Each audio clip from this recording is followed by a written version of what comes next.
সবাই কেমন আছো? আশা করি সবাই ভালো আছো আর ভালো থাকো।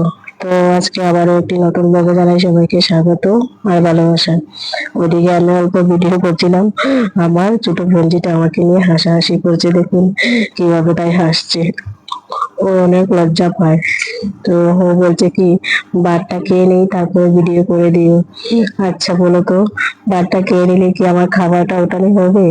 ওর হাসি দেখে মনে কি হচ্ছে, ও ভীষণ লজ্জা। দেখো ওরা আসছে আর ওদেরকে আমি ভাত খাবার দিয়েছি আর অল্প ভিডিও করছি।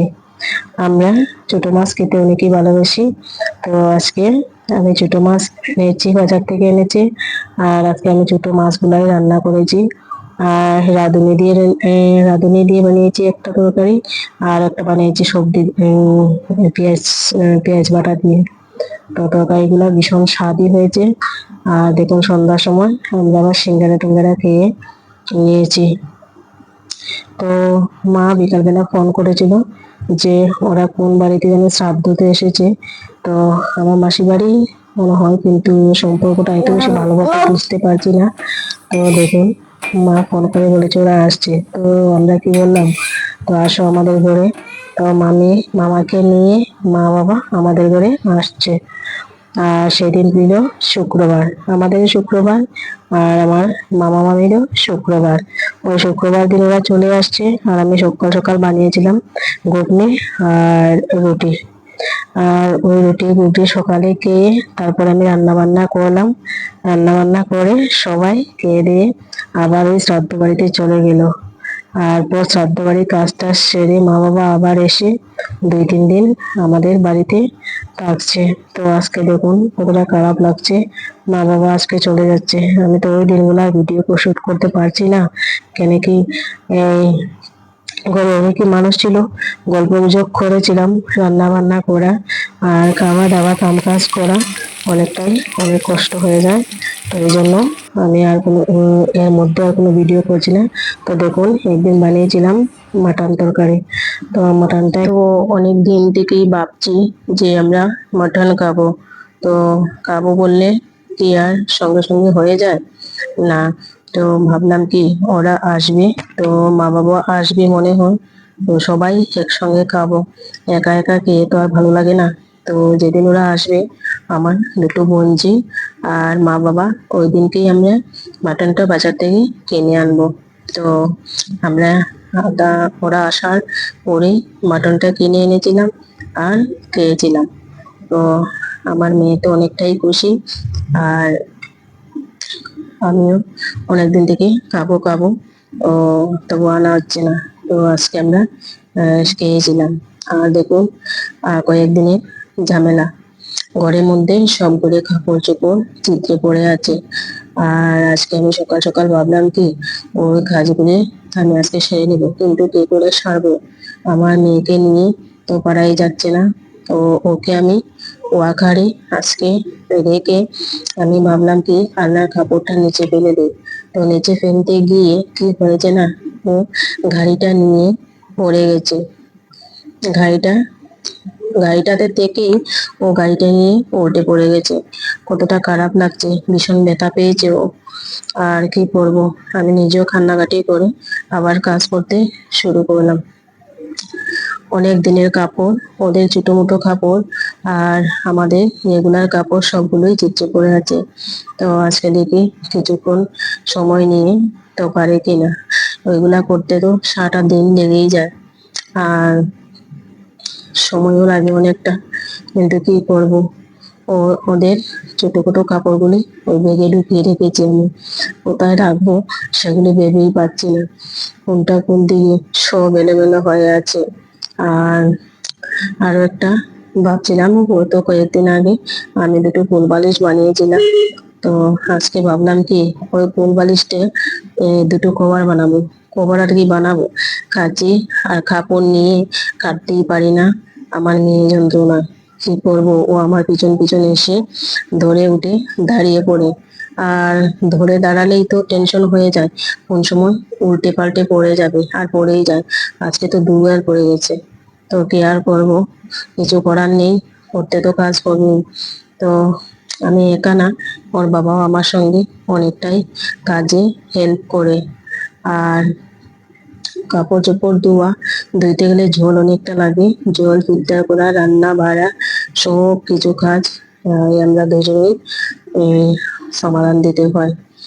আর দেখুন কতগুলি কাপড় ছোট ছোট আছে ছিল, তো ওই কাপড়গুলি আর লাগবে না। ওই কাপড়গুলি সেটিং করে যেগুলা লাগবে ওইগুলা রেখে দিয়েছি, আর যেগুলো লাগবে না ওইগুলি ফেলে দিব। এতগুলি ঝামেলা রেখে তো লাভ নেই। আর ছোট বাচ্চার কাপড় 2 দিন পরে পরে ওটা আবার কি হয়, ছোট হয়ে যায়। তো তোষকটা উঠিয়ে রেখেছিলাম, আর তোষকটা নিচে ফেলে একদিন শুয়েছিলাম আমরা, তো আজকে বিছানার উপরে রেখে দিয়েছি। আমি একদিকে কাপড়গুলা ভাঁজ করে রাখলাম, আর আরো একদিকে বেসিন ভর্তি বাসন রয়েছে। তো কোনটা করব ভেবেই পাচ্ছি না, কিন্তু আজকে কাপড়গুলা যদি আমি গুছিয়ে না নিই তো আর কোনদিন যেন পারবো ঠিক নেই। তো রান্না তো করতেই হবে, রান্না করলেও পরে করব, যেটাই হোক আজকে অল্প একটা কিছু বানিয়ে নিব। এখনো জানি না আমি কি রান্না করব আর কি করব। তো বেসিনে অনেকগুলাই বাসন আছে, তো একা একা তো আর সম্ভব না এগুলো। ওর বাবা মনে হয় রান্নাঘরে বাসন ধুচ্ছে, আমার মনে হইতেছে। তো আমি এখনো রান্নাঘরে যাই নাই, মানে শব্দটা পাচ্ছি। আর কাপড়গুলা তো অনেকটাই আছে। আর কি হয়েছে, আমার মেয়ের একটা দোলনা ছিল, ওই দোলনাটিকে একটা যুক্তি করে কি করলাম, একটা আলনা বানিয়ে নিলাম। দেখুন কি আলনাটা বানিয়েছি। ঝুড়ি ঝুড়িটা আলাদা করে নামিয়ে নিচ্ছি, আর স্ট্যান্ডটার মধ্যে মিডিলে 2টা পোর্শন আছে, 2টা পার্ট আছে, 2টা পার্টে 2টা পাইপ লাগিয়ে বেঁধে দিয়েছে ওর বাবা। আর বেঁধে ওটাকে 2 দিকে 2 সাইডে কাপড় রেখে দিয়েছি। তো আজকে কাপড়গুলো অনেকটাই জায়গা হয়ে গেছে আমাদের ঘরে। আর যদি এগুলা না হতো তো অনেকগুলা কাপড়ই প্রায় সোফার মধ্যে বা চেয়ারের মধ্যে রাখতে হয়। আজকে দেখুন আমাদের ঘরটা একবার টনটনা হয়ে গেছে, আজকে কোনো কাপড় নাই সোফার মধ্যে, সবটা পরিষ্কার হয়ে গেছে। আমি বলছিলাম না ওর বাবা রান্নাঘরে বাসন দিচ্ছে, পর্দাটা সরিয়ে দেখছি বাসনেই দিচ্ছে। এখন কি রান্না করব। আর গাছ থেকে অল্প পুঁই শাক নিয়ে আসলাম, ওটা আমাদের গাছেরই পুঁই শাকটা। তো ভাবতেছি পুঁই শাক দিয়ে আর আলু দিয়ে একটু চচ্চড়ি বানাবো নিরামিষ, আর ডিম তরকারি অল্প বানাবো। তো আমি বাটির যে আলুটা, ওই আলুটা আমি বাকড় রেখেই কেটে নিয়েছিলাম, তো ওটাকে সিদ্ধ করে তারপরে আমি ওই আঁশটা চুলিয়ে নিব, এখন না।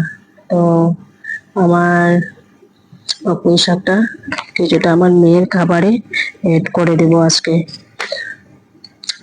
আমি কাটছি পুঁই শাক, ওটা কি দিয়ে রান্না করবো, নিরামিষই রান্না করতে হবে। আর কি আর বানাবো আজকে, সবগুলা কাজ একসঙ্গে করা যায় না। উনি বলেছিল যে মাছ আনবে বলে, মাছ আনলে বলো তো আমি কোন সময় রান্না করব, মনে তো হয় না আমি আজকে আর রান্না করা শেষ হবে আমার, মনেই হয় না। শর্টকাট করে যা ছিল তাই আজকে হয়ে যাবে। তো পুঁই শাকগুলো কাটা শেষ হয়ে গেলে আবার রান্নাঘরে যেতে হবে, আমার মেয়ের খাবার দাবার বানাতে হবে। তো দেখুন আজকে আমার মেয়ের খাবারে এড করেছি পুঁই শাক, আর অল্প কোয়াশ, আর ডাল, আর অল্প চাল, আর খেজুর, আর বানিয়েছি আমি ঘরের জন্য আমাদের জন্য ডিম তরকারি। রেডি হয়ে গেল আমাদের ডিম তরকারি, আর হয়ে গেল শস্য চড়চড়া। তা রান্না শেষ হওয়ার পরে আবার কাপড় চোপড়গুলি ধুয়ে মেলে দিয়ে আসলাম। আর বাইরে কিন্তু অনেকটাই রৌদ্র এসেছে। তো আমার এত কষ্টের ভিডিওটা যদি আপনার একটু ভালো লাগে তো একটা লাইক করবেন, সাবস্ক্রাইব করবেন এবং বেল আইকনটি অন করে দিবেন, আমাকে সাপোর্ট রাখবেন। সবাই ভালো থেকো।